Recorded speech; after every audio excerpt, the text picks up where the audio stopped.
The topic that I chose is very broad. I read some of the classics, the sutras by Confucian and his disciples, and all the books are packed with gems, with words of wisdom. And I wish I could have shared all of them with you, but with the time constraint, I hope I can try to pack some quality into quantity. First of all, I want to thank the grace of heaven, virtue of masters and enlightening masters, and mercy of our also of our transmitter, and trust by our senior lecturers, and all of you for the opportunity to share this topic with you. Um, the topic is a life of wisdom and fulfillment, and these are all inspired from the books by Confucius and his disciple. Before I start the topic, I'd like to share a story. In Confucius' time, there is a country called Qi, and the king of the Qi was very fond of horses, and he likes, a good breed of horse. There was once that he was given a very good horse, and he gave it to the horsekeeper. Okay, and somehow the horse died of sudden death of unknown causes. So the king of Qi was so mad, and he decided to kill this horsekeeper. And so what he did is instead of just sentencing him to death, he said he's going to disarm him. That's a very cruel, capital punishment. And there was this famous prime minister of Qi, which is called Yanzi, or he's very well known for his wisdom. So this is just one example. So the king ordered the person to be disarmed, and so at this time, Qi Yanzi, he spoke up. He said, "Okay, king, if you want to bring this punishment to this horsekeeper, let me look up in the chronicle and see how Yao and Sun would carry out such punishment." So when the king heard of this, he became, he was, it suddenly came to his realization that, he was doing something that's very awful. Virtuous kings and such as Yao and Su would never have carried out such punishment. So he decided not to pass the punishment to the horsekeeper, but instead he's still going to put him to death. Again, Yanzi spoke up. He said, "Okay, I agree with your punishment, but we need to let the horsekeeper know why he has to be put to death." Okay, so he said to the whole court, and he said, number one, he talked to the housekeeper. You contributed the death of the horse, so this is like killing, right? And so, of course, as a punishment, consequence, you also have to be put to death. Number two is this is the king's favorite horse, and you make the horse die, and so that's another reason that you have to die. And then the third reason is because of this, you cause the king to put you to death, and people in the world will say, "Oh, the king is not virtuous because he took he valued a horse over the life of a person," and so this is like really ruined his reputation as a virtuous, emperor. So after hearing all these three statements, the king of Qi, forgave or pardon the horsekeeper because he didn't want he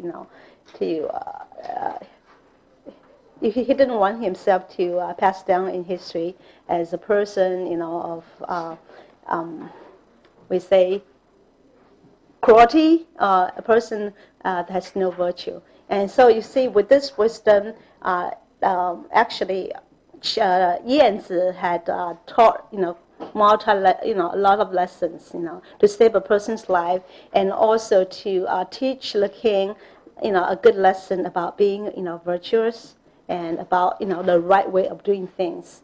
And throughout the Confucian's literature or his philosophy, you will see there are so many, wisdom is like sparkling everywhere. Okay. Now, first of all, I'd like to ask all of you, what do you think is the life of wisdom and fulfillment? Okay. So this will be the outline of my presentation today. First of all, what is the life of wisdom and fulfillment? The second one is why I say Confucianism is inspired, such thinking. And the third one is, answers the question why. So I discussed the core values or concepts or thinking of Confucianism, and also embedded in the third point, there will be how acting on the core value will help fulfill our life's mission. Okay. Well, these are my not very very mature thinking. Okay, so that's from my experience and how I understand the life of wisdom. Now, first one, a life of wisdom is in line with our Buddha nature. Aligned with our conscience. The second one is a person of wisdom will be able to solve problems smoothly and to everyone's benefit as they come. And third one is continuous growth. The growth here doesn't mean just, it can mean that we grow academically, we grow careerly, in our career. But more important thing is that we grow spiritually. We can all develop or emerge so that our Buddha nature is revealed and restored. And then there's the fourth one, virtues are manifested in conducts. And actually, it should be manifested in also our speech, in our words, in our thinking. The next one is improve relationship with all beings. I think I would like to revise that as harmonious relationship with all beings, because I put improve means that this is an ever-going procedure. So it means that we'll have better relationship with our family, with friends, with our co-workers, with everyone in the world, and also harmonious relationship with even other living beings such as animals, and also the environment. Next one is peace and joy in any circumstances. Okay, people will find peace, joy, or happiness in different aspects or different levels. I guess a lot of people will find happiness or they derive pleasure from material things. By that I mean, like, sometimes fancy car, a beautiful house, a vacation, or it can even be, a fame, recognition. Okay, but if somehow they didn't get this, then are they still happy? Are they still content? Are they still peaceful? Okay, the second one is like we say more of a institutional dimension. Like in some country where the system is more developed and advanced, like there's a democracy, in the U.S., but there's still unhappy people, right? Okay, yeah. So the last level of we say contentment or happiness, it is from our Buddha nature. It's from we say our soul of our conscience. This is the ultimate and the reliable source of happiness and joy. Okay, and so like Confucius, even when he was in a very, what we say, very bad situation, okay, he could still be very happy. Like, he's happy to eat just very coarse rice, to drink just water, not like juice or anything fancy drinks that we are drinking today. And he could use his arm as a pillow. Okay, he's still happy. Okay, and same like Yan Hui. And actually, there's I think a line in the Bible that says that when Jesus Christ died, he has no pillow in his coffin. Okay, but I don't know if I'm wrong. Correct me. Okay, so. Was in the coffin. Uh, a rope, yeah, something like that, yeah. Mm-hmm. Okay. And so the ultimate fulfillment, or or we say measure of wisdom, wisdom charged life is to bring great harmony to the world, so that everyone's happy and that we can all go back to where we come from, which is the paradise, the absolute heaven. Okay. Um, do you anyone would like to contribute to this? Uh, to this point, is there anything that you think is also a life that's full of wisdom?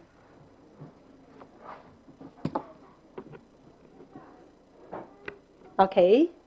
Well, anytime, during my presentation, you can always, jump in with your own experience or your interpretation, okay? So we come to why Confucius, okay?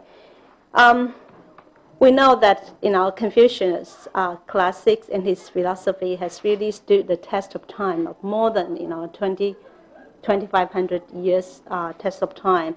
And they are still very relevant today, which is why there are so many Confucius institutes now, Kongzi 学院. And I think here, both in the USA and also in China, in other places of the world, there's all kinds of teachings or all kinds of schools related to the teaching of Confucianism.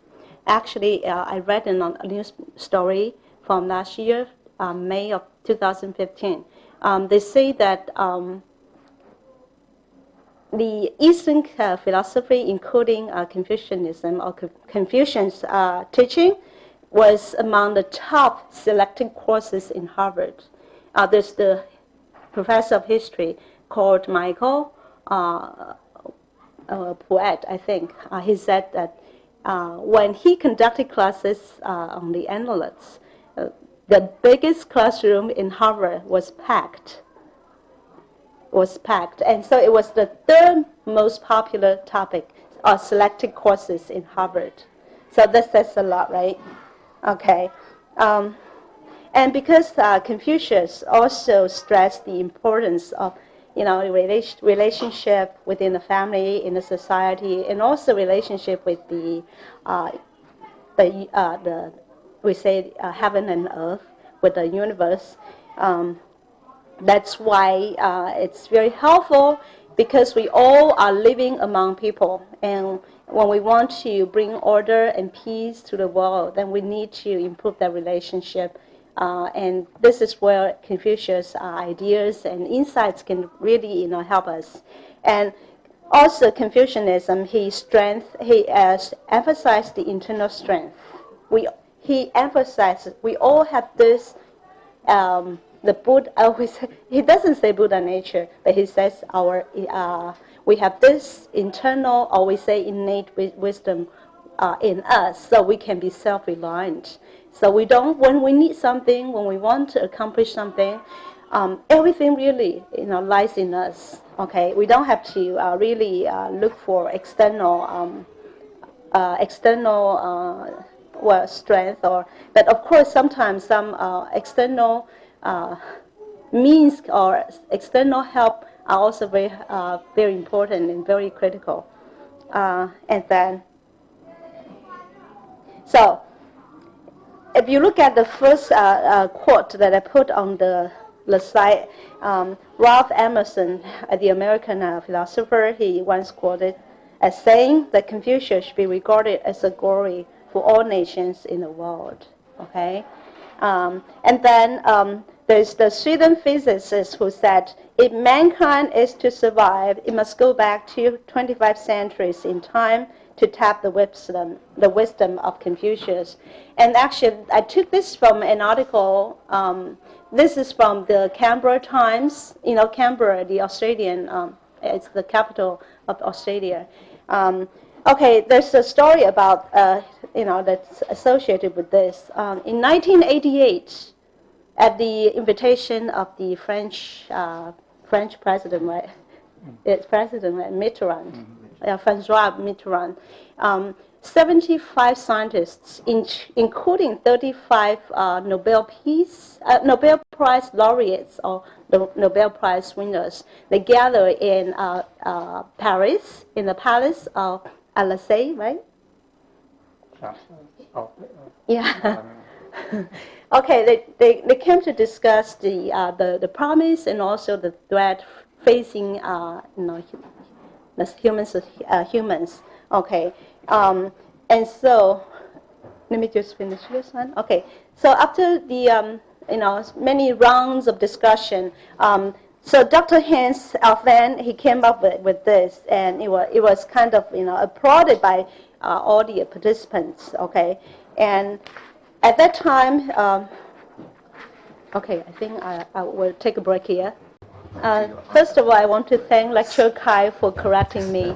When I talk about the punishment of the king to the housekeeper, it's actually dismemberment. So it means that, person's parts, like the four limbs, were disintegrated, right? Disintegrated. Yeah, pull the part. Pull apart, yeah. Pull apart. So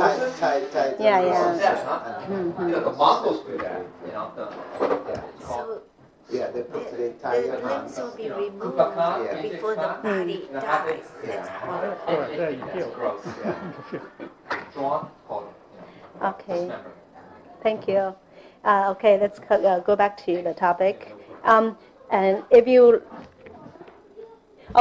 read the third quote by François Rabelais, he says, "Science without conscience spells the ruin of the soul." Remember, he said this in the early 16th, so early 16th century, yeah. Okay, so that was a very, it was like a premonition. But when he said those words, he never could have imagined the extremes to which that science and technology have really impacted our life in the world.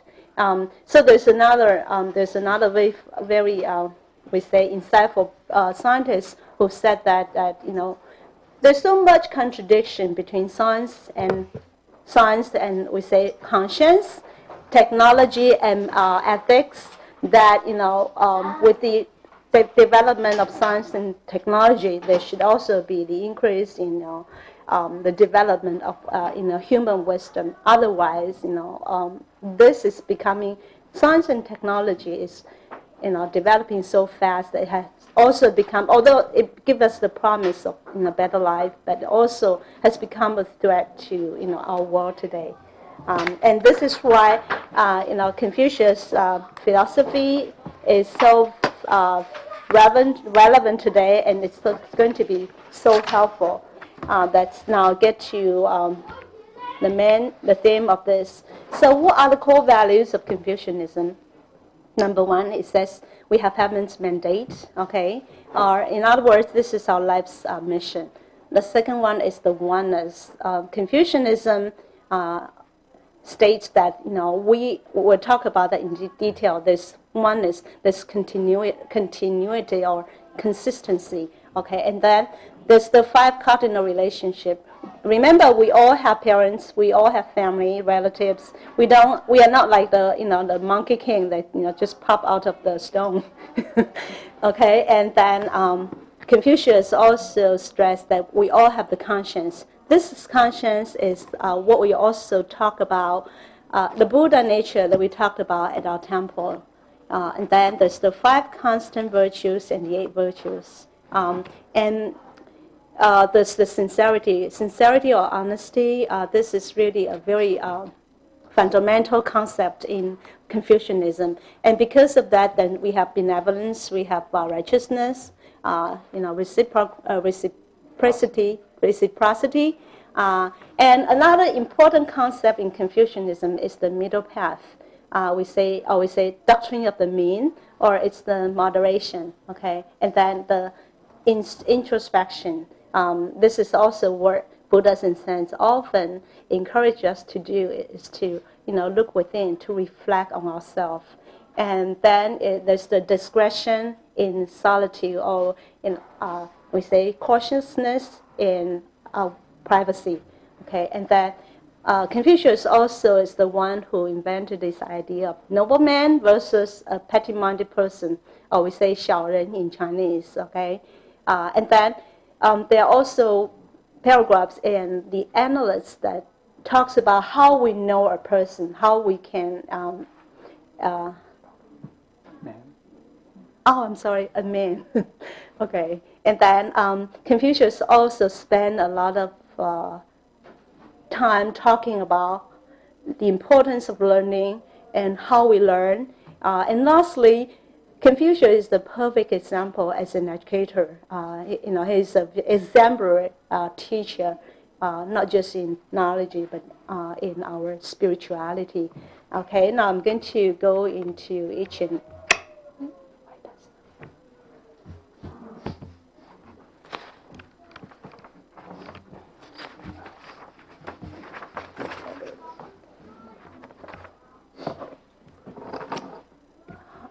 stuck. Oh, okay. Now, first one, we say Confucius philosophy is that we all have mandates, and this can be found in the Great Learning. We know the Great Learning.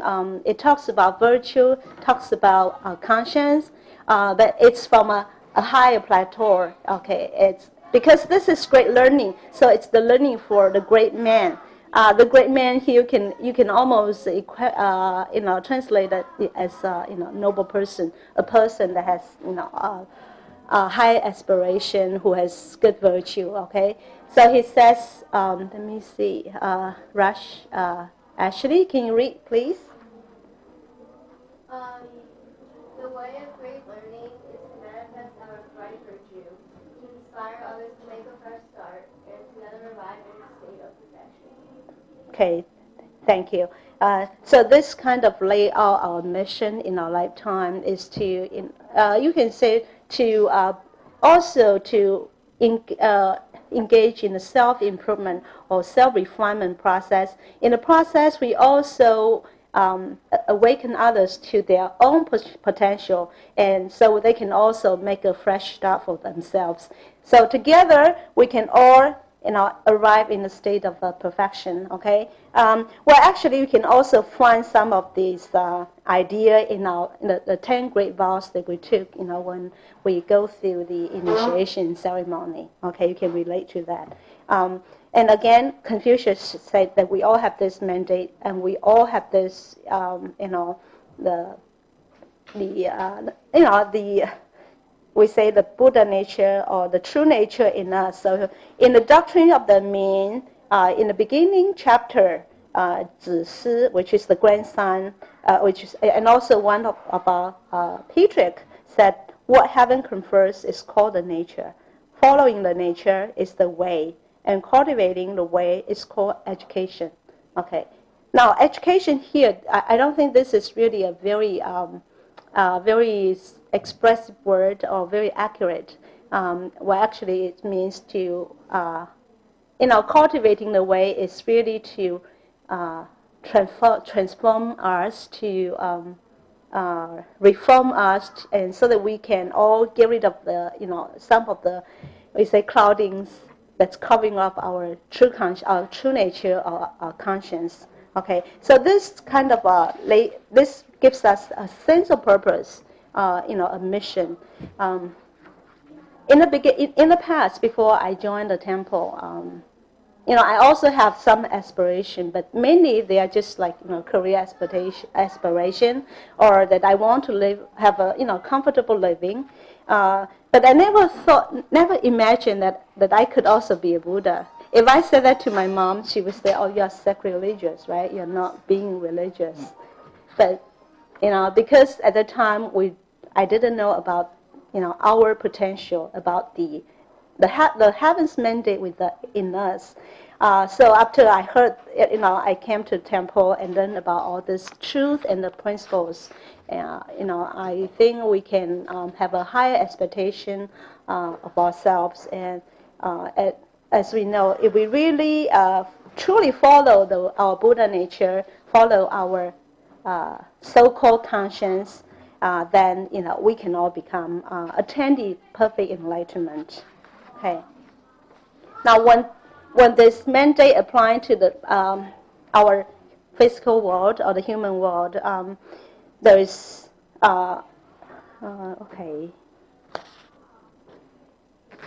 Okay, there are also we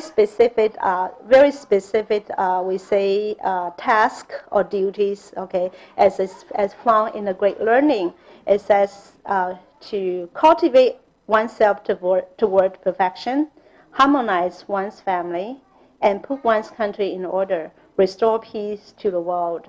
Okay, so in Chinese, this is known as what? 修齐治平. Okay, so, and this is what we always talk about at the temple. Okay, now in order to have peace, to bring peace to the world, we first have to, each of the, the country of the ruler of the country has to restore order to the country. And in order for us to do that, then we have to bring harmony to each family, because that's the fundamental unit in the society. If each and every family is in good order, and so together they will contribute to a stable and peaceful society and a country. Okay, but in order to do that, we first have to refine our character. We have to perfect our virtue. We have to restore our true nature. And there's a story in the Annals. Once Confucius asked Zilu and Yanhui about their ambition or their aspiration for life. And so, that Zilu said he's going to share his wealth, what he have with all people. But Yanhui said that I'm going to keep spreading words of kindness, and I will never tire in doing that. And then they asked Confucius, what's your aspiration for life? Confucius said that I would like to give comfort to the aged, trust to my friends, and nutrients to the young.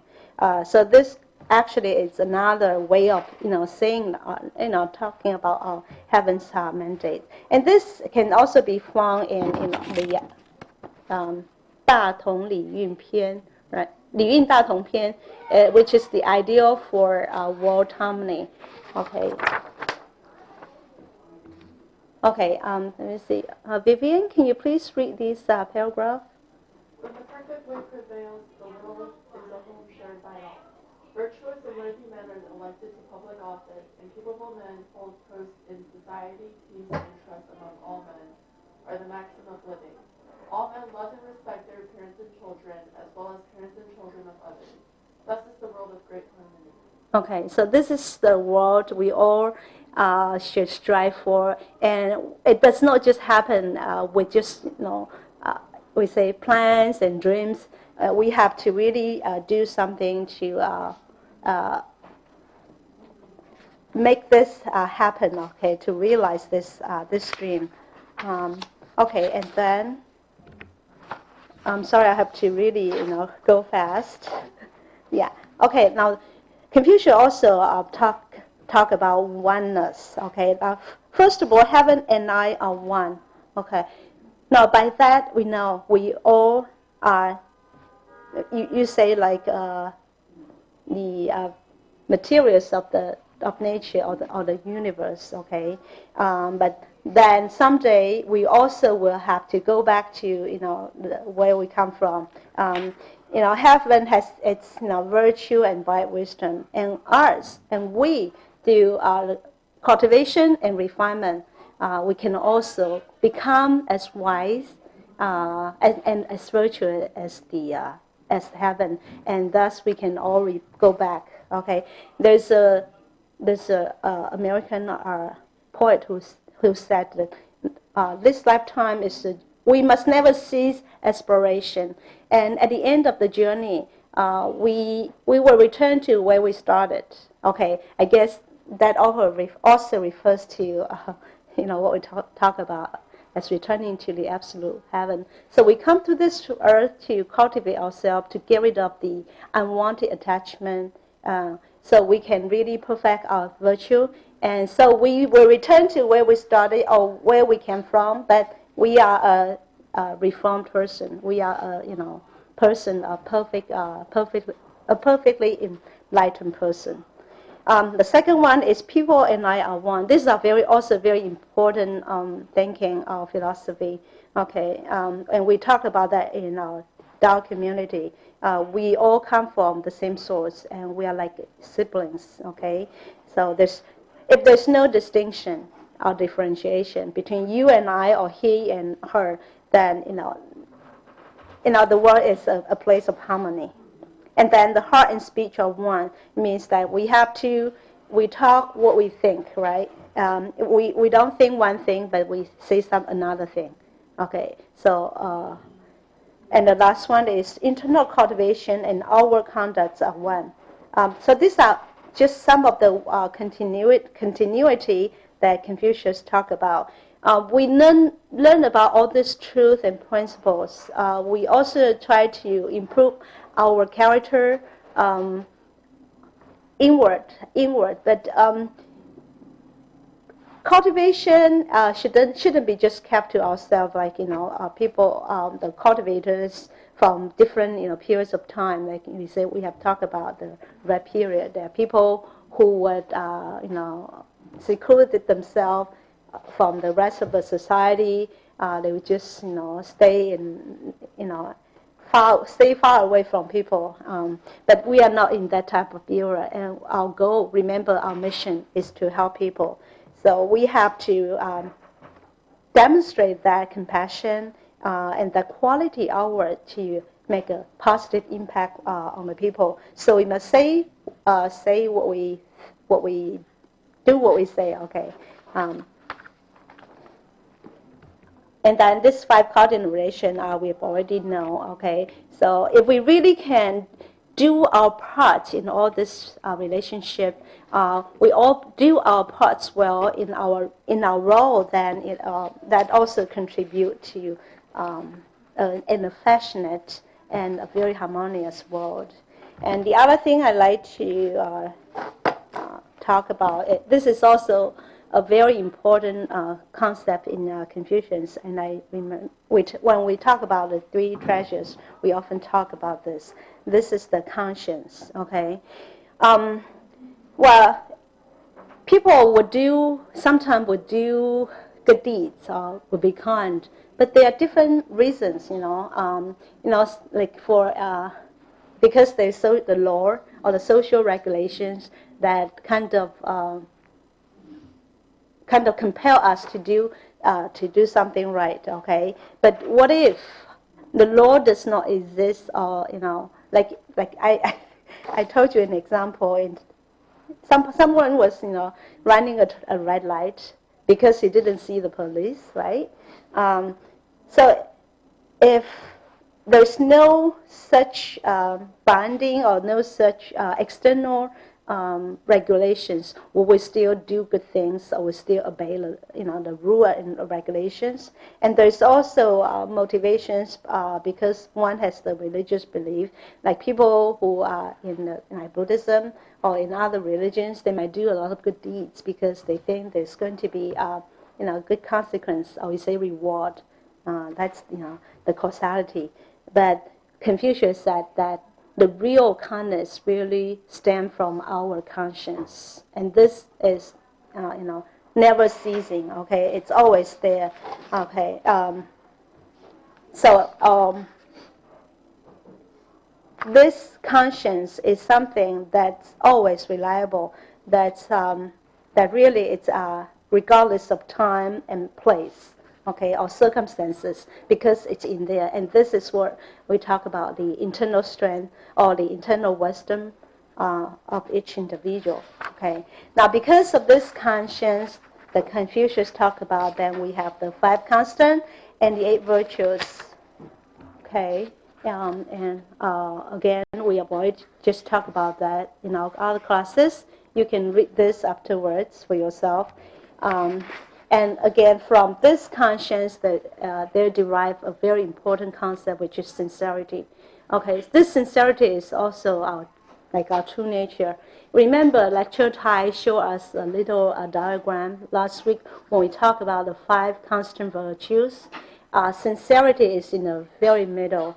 Yeah, so because of this sincerity, then we probably sometimes we have loyalty.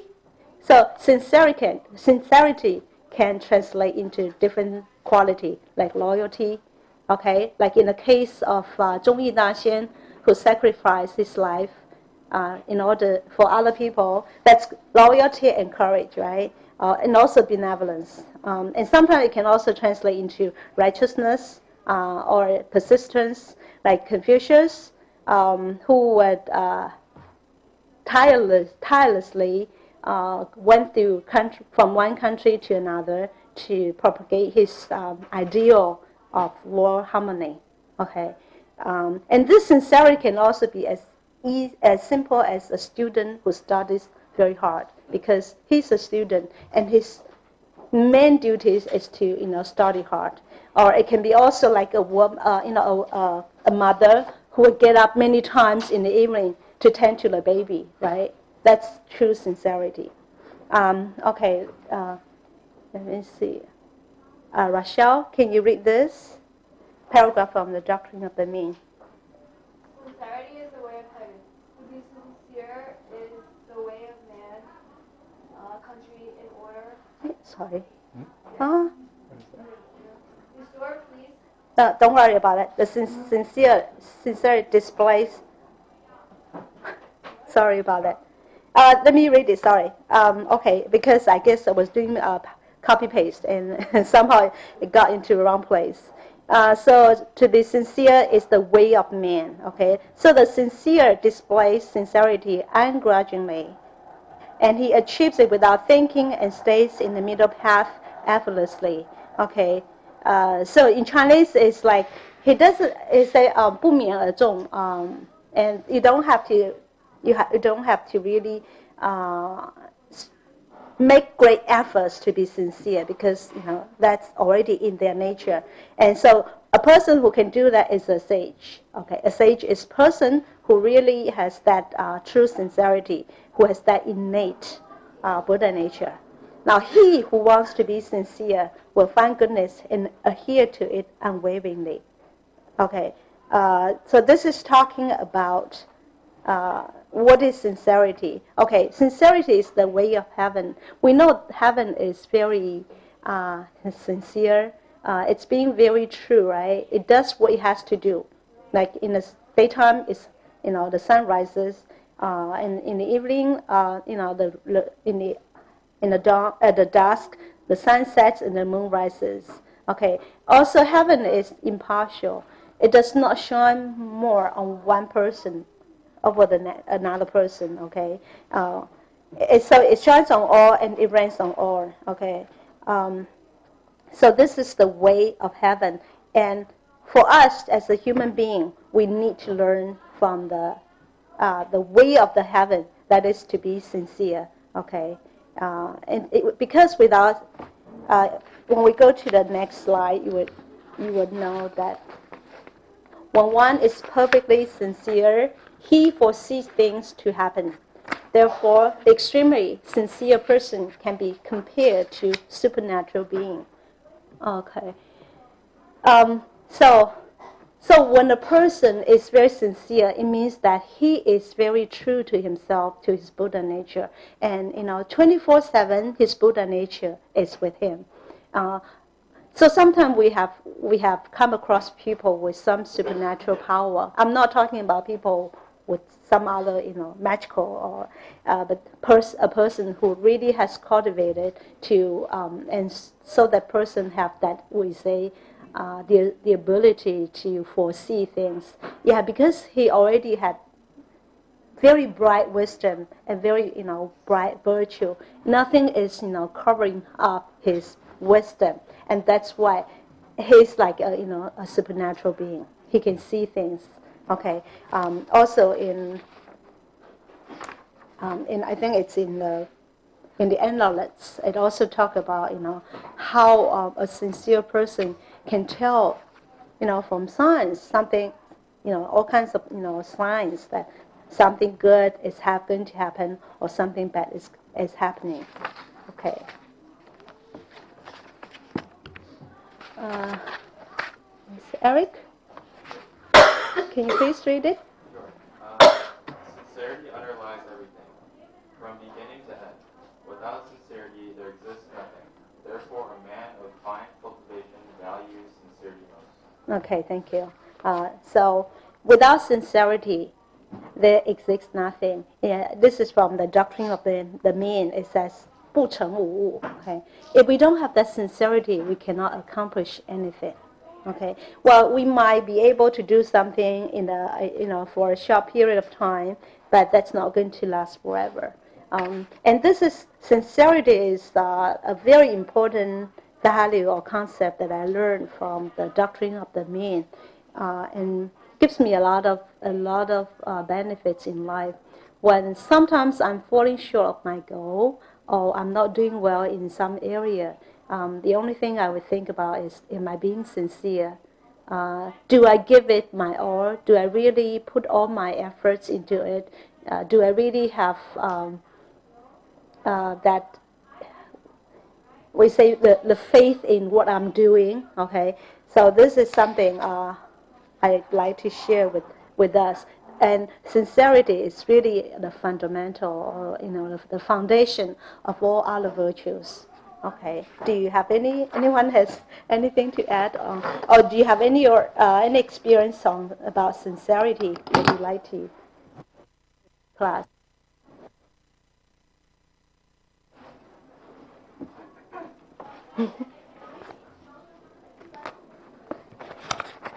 So actually, if you read the doctrine of the mean, a very important theme is sincerity. Okay. Now, how do we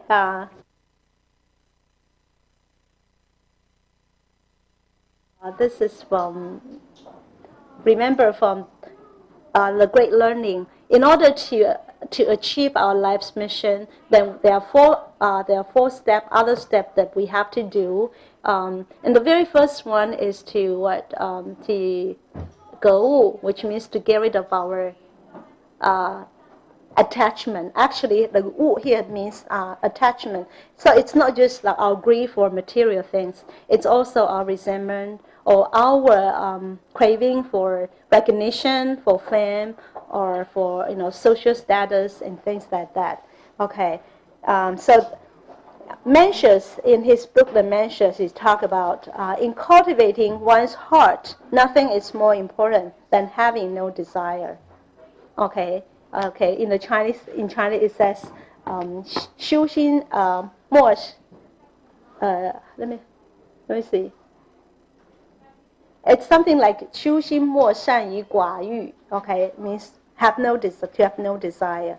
Okay, and then it says also in the Great Learning that that's the first step, right? The second step is also we need to read. We have to learn extensively, so that we can know the truth. Because when we have a good knowledge base, then we can discern what is right and what is wrong.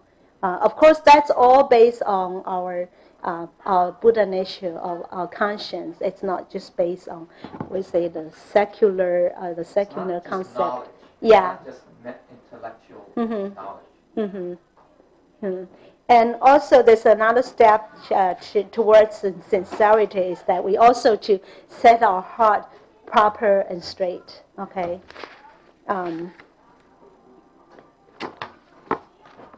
Now, so because of this sincerity, remember, in different circumstances, it may manifest as what? Courage or benevolence. Okay, so here we are, the benevolence.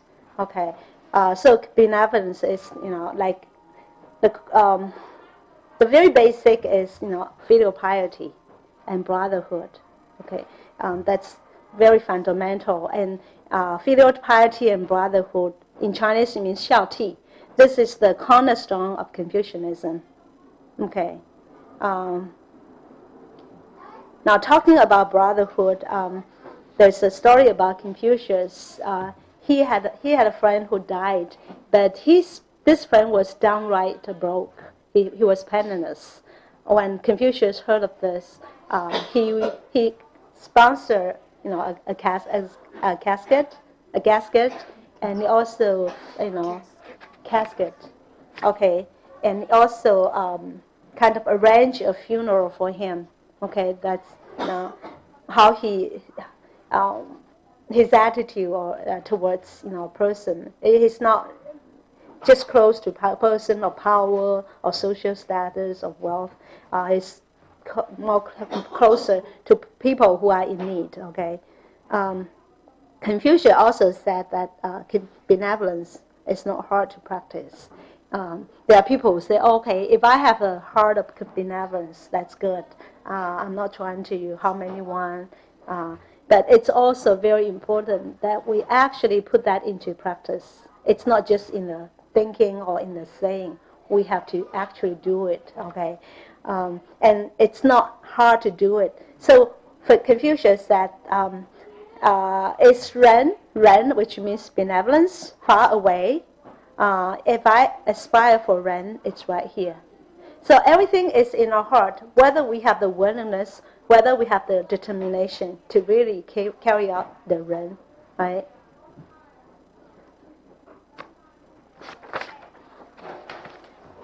There's also more discussion about the benevolence between Confucius and his disciple. Okay. Carrie, can you read, please? Yan Yuan. Yan Yuan asked about the meaning of the Ren. The master said to completely overcome selfishness and keep to propriety is Ren. If for a full day you can overcome selfishness and keep to propriety, everyone in the world will return to Ren.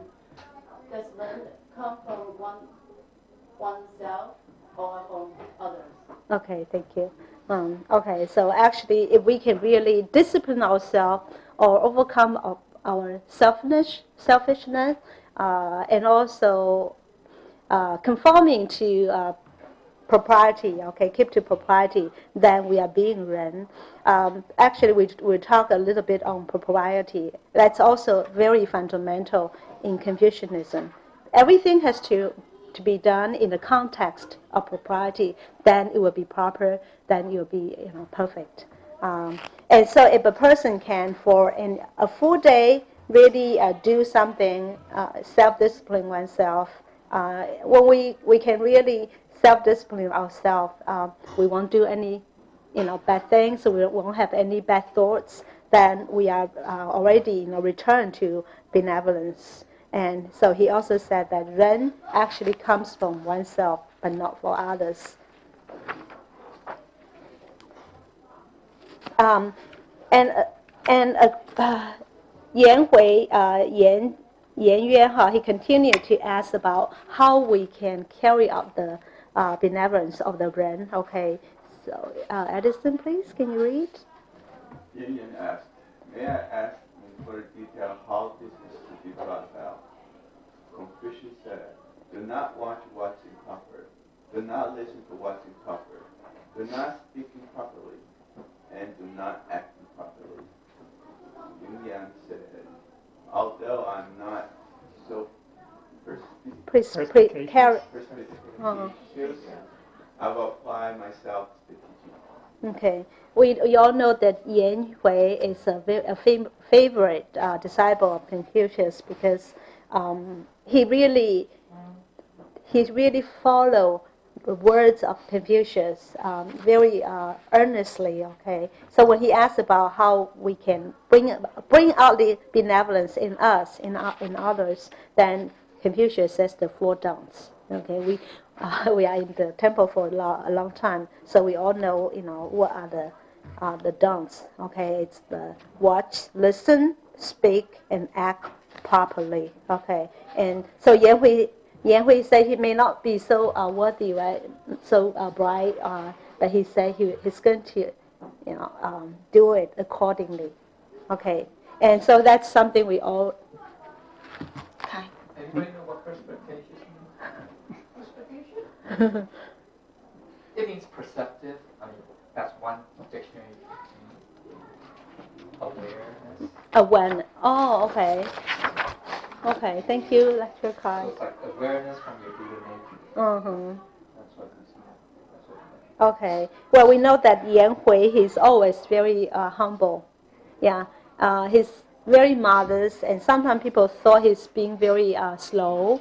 But Confucius told his disciple, "Oh, I thought Yan Hui may not be so bright." But then when you look at him in his behavior, in his conduct, you know, oh, he actually understood his principles, his teaching. So it's very important that we really apply what we learned in our daily conducts. Also, benevolence will inspire one to accomplish the impossible. Okay. There's this story. Once Zilu was staying at the Shimen. Shimen is the gate of the capital of Lu, okay, the country that Confucius was born in.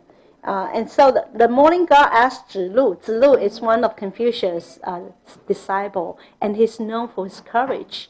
And he also is a person who always kept his words. When somebody asked him to do something, he never put it off till the next day. He would do it right away. Okay. So when he asked, well, where are you from? And Zulu answered, I come from a place where Confucius is staying.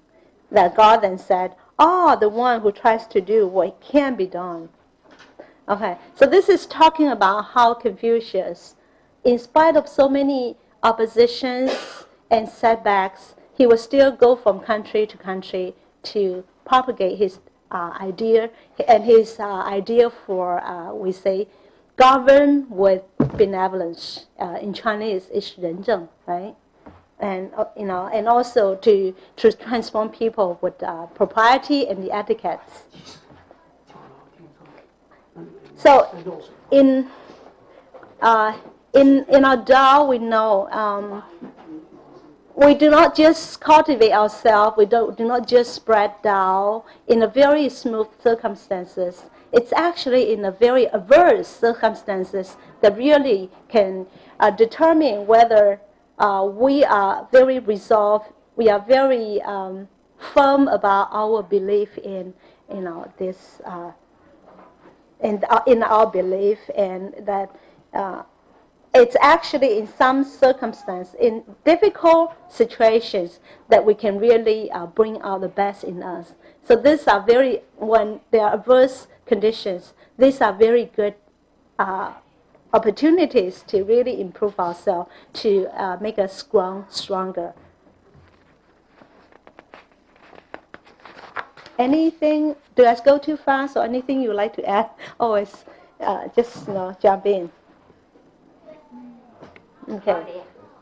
You have a question? No, you had asked about an example earlier about sincerity. Okay. And it made me think things like, as a child, as children are so sincere. Oh. It's an example of what a child may do, a child may ask, or may, like when I was little in the park, I was very little, my parents were there, and a friend of my friend, and I found a little purse, a change purse. This was in the 60s.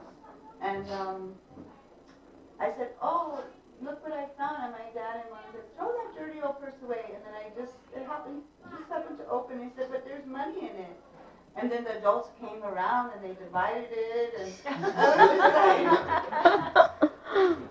and then, and there was a few $100s in it, like in the 60s. It was somebody's change. But anyway, I was just so sincere about, this little purse that I found. And I didn't see it as dirty or anything. But it was dirty until they found the money. Then it Thank you. Yeah, thank you so much. Okay. Okay, now sometimes being benevolent might mean that we have to do something that's going to hurt us. Uh, so what do we do in that kind of circumstances? And here's what Confucius' idea on that. Christine?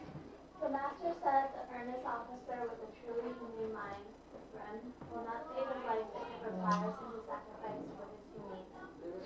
He will even sacrifice himself to consummate his humaneness. Okay, so it means that our humanity, a human heart is even more precious than our life. But sometimes if circumstances require that we have to sacrifice ourselves, we do that. Of course, we hope we don't have to come across such situations, but it means that we we have to value the benevolence over something physical, and this is what a lot of our predecessors did in the past, and it's because of their dedication, and sometimes that also involved sacrificing their life. So we have the passing down of the Tao, and we have the flourishing of the Tao today. So they did a lot, and still to this day there are still a lot of transmitters and other Tao members who are doing a lot to spread the Tao, to propagate humanity. Okay. Here's because benevolence is so important that I've put quite a few quotations from the 4 books. Here's another. Okay, the master said, if there's a chance to perform Ren, one owe to one's teacher. I'm not sure if the translation is very very good. I couldn't find a better one. Okay, 就是Chinese means 当仁不让于师. Okay, so it means that there's this opportunity to do good. You don't have to necessarily pass up this opportunity and give it to your master, your teacher. So when there's a chance to do good deeds, we need to jump at it, You know what I'm saying? Like sometimes when you're in the bus, and then there came a pregnant woman, and then you may think, oh, there will be some young people who can give up the seat, right, to the pregnant woman. But we should be really the first one, regardless to stand up and give up the seat. I also have a very good friend. She's kind of rich, of course, and whenever there's charity or donation, she's the one who always gives the most. And once she asked me, many times he's giving a lot more than the teachers. We were colleagues, okay, than the teachers. Would they say that I'm like showing off my wealth? And I say, that really depends on your motive, your thinking behind this. If you are really doing this for the good of other people, to help other people, it doesn't matter, right? Because the more you give, the more people will be helped, right? It's not, like you are showing off your wealth, that you want to be better than the other teachers or even the senior members. So whenever it's the chance, just grasp the chance. Okay, now the next one is the middle path. I would say 中庸 in Chinese, or moderation. Okay, Johnny, can you see it clearly? If not, that's okay. Okay. Evelyn. Middle path, moderation, always reasons as bad as underdoing. Seeking act, who was more loving between Qi and Shan? The master said,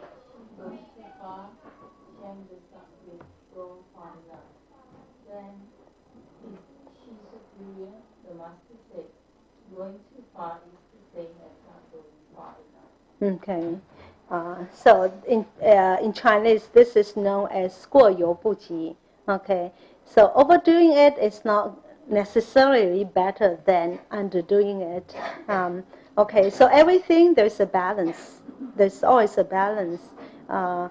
So in this dialogue, we learned that there's the middle path that we have to follow. Okay. So Zigong asked Confucius, like Shi is one of Confucius' disciple and Shang is another, and one is doing a lot more, but the other is not doing as much. Okay, so who is better? So who is because Shi is doing better, then Zigong asks if he is necessarily better than Shang, but Confucius, say that going too far or not going far enough is not good. When it relates to us, okay, sometimes, like when we are kind of motivating people, we also need to know, the balance, where to stop and where not to go anymore. Sometimes we want to bring people to receive the blessing, and of course we have every good intention in trying to bring them, okay? But if you see impatience or such reluctance in them, then we should not proceed. We may wait and find another chance to go back and talk about the Tao with them, because if we really don't know the extent, okay, or the point where we should stop, then sometimes we might really spoil their taste, or might really spoil their or cause people to have any misunderstanding, and then in their mind they might be thinking negatively about the Tao or the temple, and actually that's not going to be good for them, okay, because they might have some wrong or some we say like the inverted views of the Tao, and when they do this, they're really committing some kind of sin, and that carries some consequence. So this is something we shouldn't do. Yeah. And so like also when we have people coming to the temple on Sundays, we want to kind of take care of them, show our concern for them, keep them company, but like during lunchtime, we must not just keep talking to them. If like they want to have some moment of quietude, and if we just keep talking and talking, and then they might be afraid, they might be scared, and they might not want to come anymore. So there's always that balance that we have to be careful with. We have to know. Now this is an example from the Doctrine of the Mean. Confucius said, okay, Emperor Shun was a man of great wisdom. He drew means from two extremities of things and used it for the benefit of all. Okay, remember this. This is about Shun, who is a very virtuous emperor. He's also one of our patriarchs. So why did he say he's very wise? Because he was able to find the means or the balance from the two opposite extremes, and because the mean, or we say the balance, is the good thing, and it can help people. Okay, and actually if you, I'm not sure if you have heard of the 16 words transmission from Yao to Shun and Yu, which talks also about the middle path or the balance, okay? Lecturer Kai, do you want to add anything to this? No, it's okay. Okay. Only 5 moments. Oh. Okay, now the next one is we do not go to be in the middle path is that we don't go beyond the confine of propriety. So everything has to be in the context of propriety. Sometimes we think, okay, I'm being very respectful, I'm being very courageous, or I'm being very straightforward, but if it does not pair with propriety, then it can be bad, okay? Like this one, it says, courtesy without propriety is laborious bustle. Caution without propriety is timidity. Boldness without propriety is recklessness. And straightforwardness without propriety is rudeness. Okay. Jane, can you explain to us? Anyone? Laborious bustle. Okay, it means that we are being overly courteous, and we might feel, oh, I'm so tired in doing this. So it becomes a complaint. Mm-hmm.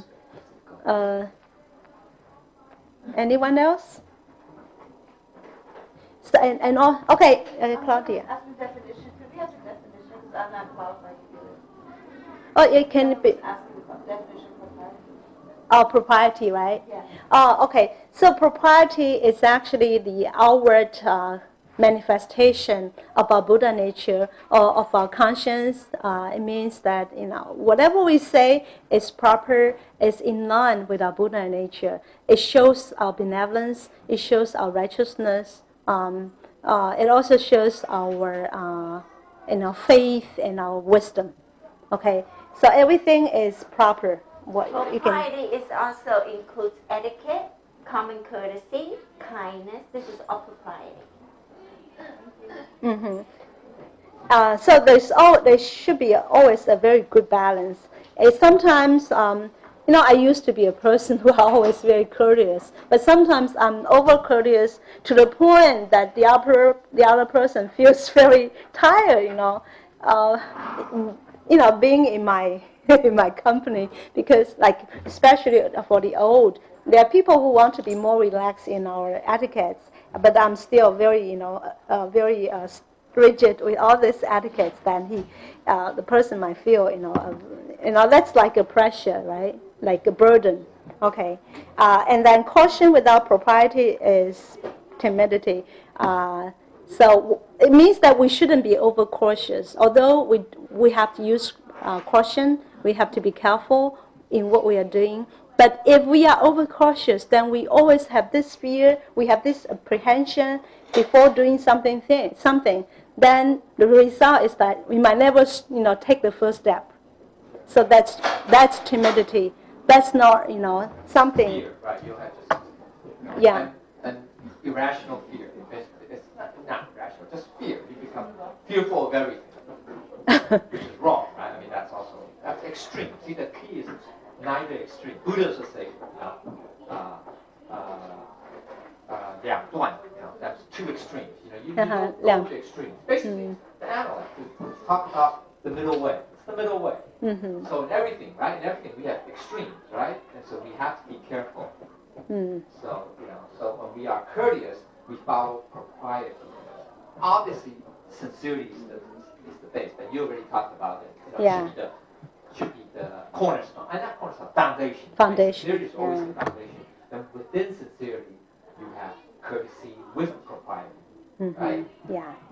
Okay. And then you have caution with propriety, right? Okay. Or according to the situation, you can call it that way too, right? Okay. So you have to be brave according to the situation, right? So Yeah. balance, middle path. Right. Thank you. And then the third one is boldness without propriety is recklessness. Some people say, oh, I have the courage to do everything. Like the circumstances might not be good in that country or in that place to propagate the Tao publicly, but we just go ahead and do it. The result might not be good. And that's not being bold or that's not being courageous. That's being, reckless, right? Okay. And the last one is straightforwardness without propriety is rudeness. Okay. With some people we can be very straightforward, then that's good, right? Because we know him. He can take very direct very direct criticism. But with a lot of people, we just have to go in a roundabout way. But if we just like a person who really who's very shy, and he might we say break down if he's to criticize in front of other people, and we just do that, that's not being straightforward, that's being very impolite and very rude.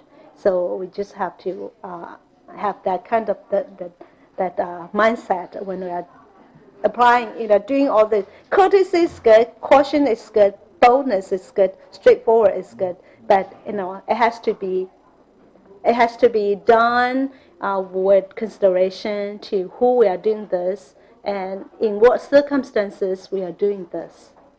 Okay, so time's up, right? Yeah. Okay. You haven't finished yet, so you can continue until they finish. Okay. Actually, knowing all the insights and the philosophy of Confucius, very important thing is that we can really relate them to our daily life.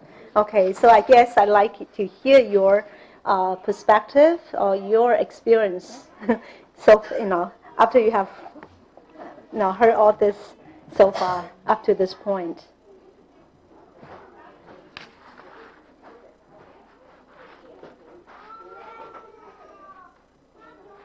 Any volunteer? Go ahead,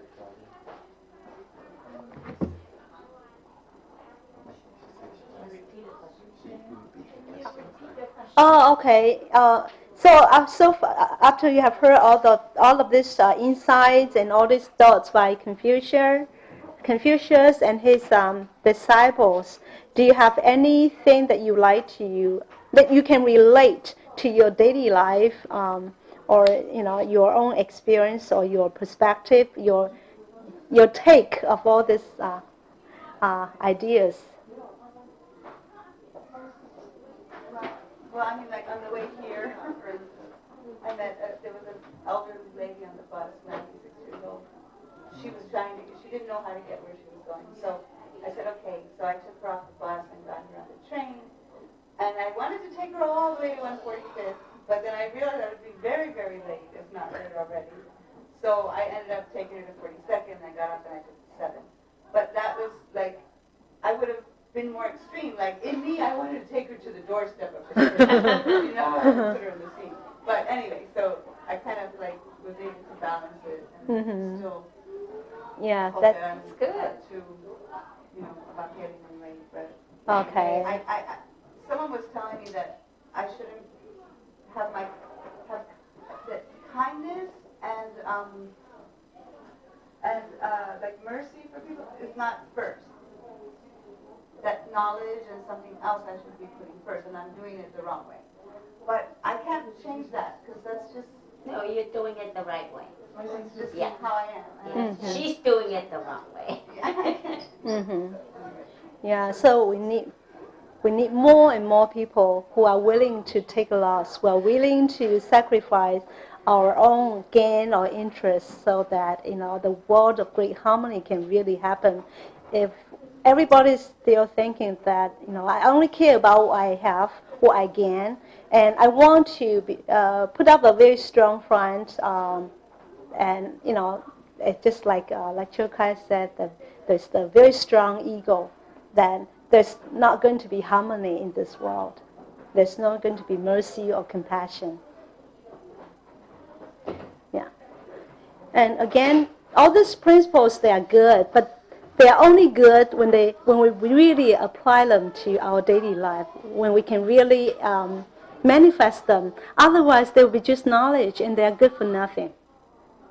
And I'm just so very grateful that we have all these classes in the temple on the 4 books by Confucius and his disciples. And so I'm gradually learning about the principles.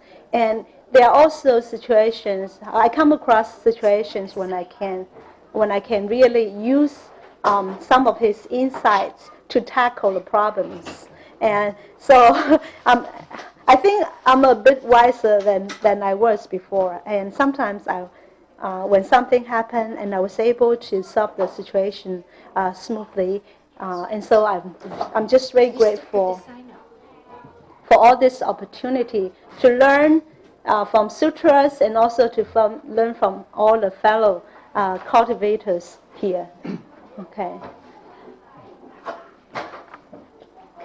Okay. So I guess we have to call it a day. And if I have said anything wrong or inappropriate, and if I did not cover this class well, I ask for forgiveness of Buddhas and saints, and also ask for your forgiveness as well. And please correct me.